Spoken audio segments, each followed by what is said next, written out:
সামাজিক মাধ্যমে ইসরায়েলি প্রধানমন্ত্রী বেনিয়ামিন নেতানিয়াহুর মৃত্যুর খবর দ্রুত ছড়িয়ে পড়েছে। তবে আন্তর্জাতিক কোনো গণমাধ্যম এ তথ্য স্বীকার বা অস্বীকার করেনি। সাবেক মার্কিন গোয়েন্দা কর্মকর্তা স্কট রিটারের মন্তব্যের সূত্র ধরে সামাজিক মাধ্যমে দাবি ছড়িয়েছে যে ইরান ইসরায়েলি প্রধানমন্ত্রী নেতানিয়াহুর বাসভবনে বোমা হামলা চালিয়েছে, আর তাতে হতাহত হয়েছেন নেতানিয়াহু।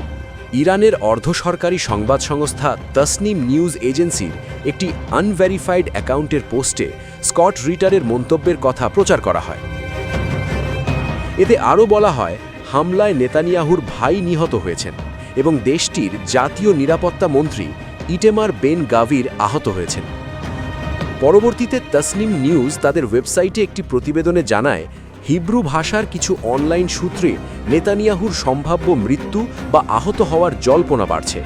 তবে এসব দাবির পক্ষে কোনো নির্ভরযোগ্য প্রমাণ পাওয়া যায়নি। এর পেছনে কয়েকটি নির্দেশক কাজ করছে বলে জানিয়েছে তসনিম নিউজ।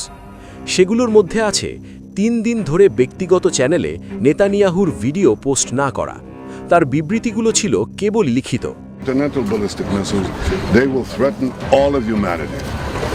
এছাড়া ডোনাল্ড ট্রাম্পের মেয়ে জামাই জ্যারেড কুশনার এবং বিশেষ প্রতিনিধি স্টিভ উইটকফের নির্ধারিত ইসরায়েল সফর বাতিল হওয়া।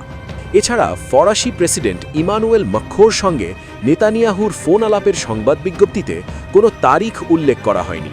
এটিও নির্দেশক হিসেবে কাজ করছে বলে তসনিমের প্রতিবেদনে উল্লেখ করা হয়েছে। তবে ইসরায়েলের মূল ধারার গণমাধ্যমগুলোর মধ্যে জেরুজালেম পোস্ট নেতানিয়াহুর আহত হওয়ার জল্পনা নিয়ে তসনিমের খবরের পরিপ্রেক্ষিতে একটি প্রতিবেদন প্রকাশ করেছে। তাতে বলা হয়েছে, অনলাইনে ছড়িয়ে পড়া এমন খবর যুদ্ধকালীন গুজবের নতুন সংস্করণ। অন্যদিকে আন্তর্জাতিক কোনো গণমাধ্যম নেতানিয়াহু নিহত হওয়ার এ খবর স্বীকার বা অস্বীকার কোনোটাই করেনি।